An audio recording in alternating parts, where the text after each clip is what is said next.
மகளிர் தினத்தை முன்னிட்டு பெண் சாதனையாளர்கள் ஒவ்வொருத்தராக நம்ம பார்த்துட்டு வந்துட்டு இருக்கோம். அந்த இதில் இப்போ நம்ம பார்க்க போகிறது பிரியா கோவிந்தராஜ் மேம் பார்க்க வந்திருக்கோம். இவங்க திருச்சியோட assistant governor, Rotary club. So ma'am, உங்களை மீட் பண்ணதில் ரொம்பவே சந்தோஷம். ஏன் அப்படின்னா 100 அவார்ட்ஸ்க்கு மேலே வாங்கியிருக்கீங்க. ஸோ எப்படி இருக்கீங்க? நல்லா இருக்கேன், thank you. Rotary club of Trichy தமிழச்சியோட charter president and assistant governor. Thanks for the invite. Thank you. Okay ma'am, founder of Samudrika academy. Yes. Okay ma'am, உங்ககிட்ட ஒரு சின்ன ஸ்மால் கொஷின். ஏன்னா இன்னைக்கு மகளிர் தினம். ஸோ எல்லா பெண்களுக்கும் ஒரு இன்ஸ்பயராக இருக்கணும் அப்படின்னு சொல்லிட்டு ரோட்டரி கிளப்பில் வந்து ஒரு சமூக ஆர்வலராக இருக்கீங்க, தலைவராக இருக்கீங்க. இந்த மாதிரி பெண்ணை வந்து அவங்களோட ஆர்வத்தை வந்து தூண்டுறதுக்கு நிறைய விஷயங்கள் நீங்கள் செஞ்சிட்ருக்கீங்க மேம். அது எப்படி உங்களுக்கு வந்தது? அது மட்டும் இல்லாமல் இந்த பயணத்தை நீங்கள் கடந்து வரும்போது என்னென்ன சவால்லாம் மீட் பண்ணீங்க? ஆக்சுவலாக பார்த்தீங்க அப்படின்னா ரோட்ரின்னு இல்லை, நம்ம வெளியில் வந்துட்டாலே, சொசைட்டின்னு வந்துட்டாலே சவால் எல்லாமே வந்துடும். வீட்லேயே உட்காந்துருந்தாலும் அதே பிரச்சனை எதிர்க்க தான் செய்யும். ஸோ லேடிஸ் எல்லாருமே பார்த்தீங்கன்னா 12th வரைக்கும் படிக்கும்போது நார்மலாக நான் அதை பண்ணிவிடுவேன், இதை பண்ணிவிடுவேன், எல்லாருக்கும் ஒரு எய்ம் வச்சுருப்பாங்க. அந்த வாழ்க்கை பயணத்தில் பயணிக்கலான்ற ஆசையோடு தான் போவாங்க. காலேஜ் முடித்தோன்னே அந்த இது கொஞ்சமாக குறையும். கல்யாணம் ஆனதுக்கப்புறம் முழுமையாக குறைஞ்சிரும். எங்களை போல் பெண்கள் வந்து கல்யாணம் பண்ணோன்னா குறையும், அது நேச்சுரலாக குறையும், அது வாய்ப்பே கிடையாது. நமக்கு குழந்தை பிறக்கும், நம்மளுடைய ட்ராபேக்ஸ் நிறையா இருக்கும். லேடிஸ்க்குன்னு உள்ள ட்ராபேக்ஸ் கண்டிப்பாக இருக்கும். அந்த நேரத்தில் நமக்குள்ளே இருக்கிற விளக்க கொஞ்சம் அணையாமல் அப்படியே வச்சுட்டே இருந்தோம்னா 8 வருஷம் ஆனாலும் சரி, 10 வருஷம் ஆனாலும் சரி, திருப்பி அதை வந்து நம்ம எரிய வைக்க முடியும். ஸோ நான் பண்ண வேலை, எனக்குள்ளே உள்ள ஒரு சின்ன ஃபயரை எரியாமல், அதை அணையாமல் அந்த எரிய விட்டுட்டு லைட்டாவது இருக்கட்டும், அது நம்ம சாதிச்சிடலாம் அப்படின்ற ஒரு விஷனை மட்டும் ஏற்படுத்தி வச்சுட்டே இருந்தேன். ஒரு 8 இயர்ஸ் எனக்கு நல்ல பிரேக். ஆஃப்டர் மேரேஜ் என்னோட குழந்தைங்கள நல்லா வளர்த்தேன். ஹஸ்பண்டு, மாமியார் எல்லாம் அந்த ஃபேமிலி சர்க்கிள்குள்ளரே இருந்தோம். பட் ஒவ்வொரு டைமும் இப்படியே இருந்துடக்கூடாது, இப்படி செத்துறக்கூடாதுங்கிறதுல மட்டும் ரொம்ப தெளிவாக இருந்தோம். ஸோ அதுக்கப்புறம் இன்வெஸ்ட்மெண்ட்டே இல்லாமல் ஒரு மொட்டை மாடியில் போயிட்டு அகாடமி தான் ஆரம்பித்தோம். ஏன்னா நான் பேசிக்கலாக CA inter district second graduate.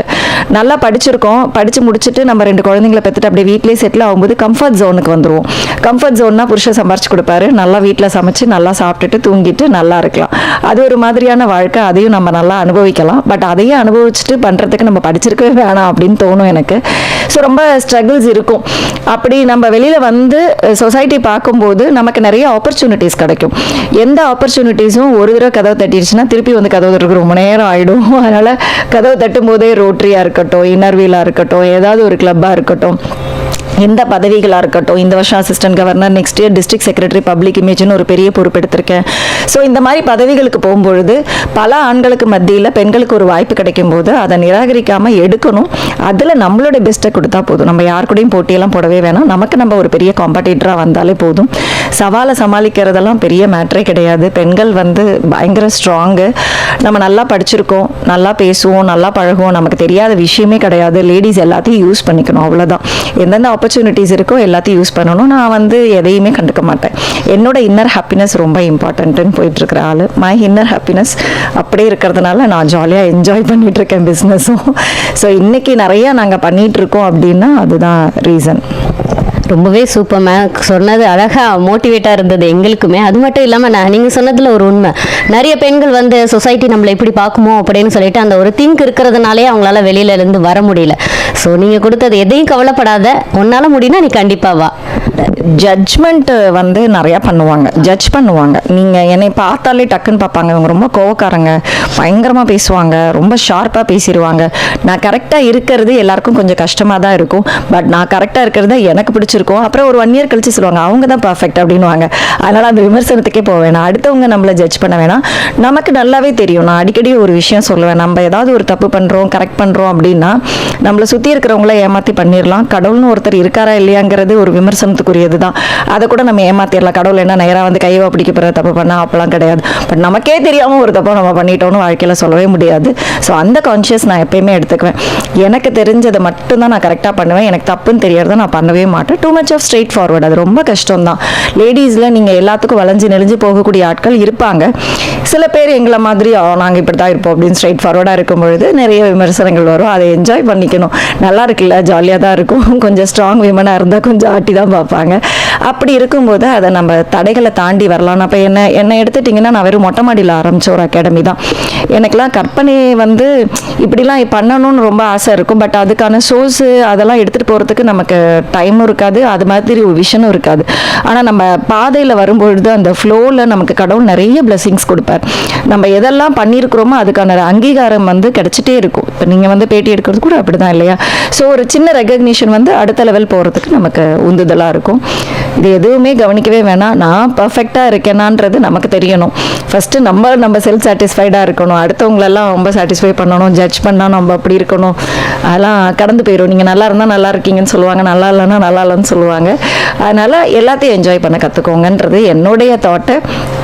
அப்படி நீங்கள் இருந்தீங்க அப்படின்னு சொன்னாக்கா நெக்ஸ்ட் லெவல் போகலாம்.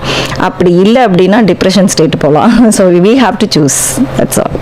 Thank you so much ma'am. உங்களை வந்து இன்டர்வியூ எடுத்ததில் எங்களுக்கு ரொம்பவே சந்தோஷம் மேம். இன்னும் ஒரு ஸ்மால் கொஷின், அதாவது நிறைய கேர்ள்ஸ்ன்னு எடுத்துக்கோங்களேன், ஸ்பெஷலாக அவங்களுக்கு யூனிக்கான ஒரு நகை அப்படின்னு சொல்லியிருக்கோம், ஜுவல். ஸோ இதை வந்து நம்ம ஜென்ரேஷன் படி இந்த யூனிக்கான ஜுவல்லை மட்டும் நம்ம அப்படியே கொண்டு போனோம் அப்படின்னா அவங்களுக்கு பிடிச்ச ஜுவல். ஆக்சுவலாக நான் வந்து என்டிவிக்கும் பீமா ஜுவல்லரிக்கும் ஃபஸ்ட்டு தேங்க்ஸ் சொல்லிக்கிறேன். பீமா ஜுவல்லரி வந்து நியூவாக நம்ம ட்ரிச்சியில் வந்திருக்கீங்க. Wish you all success.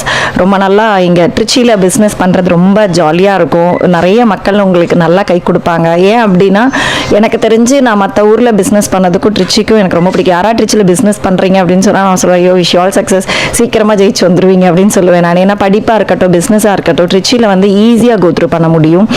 இன்னொன்று நீங்கள் நகை அப்படின்னு சொல்லும்போது பார்த்தீங்கன்னா லேடிஸ் கிளப்ஸ் இங்கே நிறையா இருக்குது. எல்லா ஃபேஷன் ஜுவல்லரி போட்டாலே வந்து அள்ளுவாங்க. நகை வாங்குறதுக்குன்னு ஒரு பெரிய கும்பலே இருப்போம் நாங்கள். அதனால் நீங்கள் நல்ல கிளப்ஸில் நிறைய ஆக்டிவிட்டீஸ் பண்ணலாம். அவங்களுக்கு ஷோ பண்ணுறதுக்கு நிறைய நீங்கள் பண்ண ஆரம்பித்தாலே வந்துடும். ஸோ இந்த மாதிரி நீங்கள் என்கரேஜ் பண்ணும்போது நல்லா மூவ் ஆன் பண்ண முடியும். ஒன்று. இன்னொன்று, நகை எது பிடிக்கும் அப்படின்லாம் இல்லை, எல்லாமே பிடிக்கும் எனக்கு. எது கொடுத்தாலும் போட்டுக்கலாம்.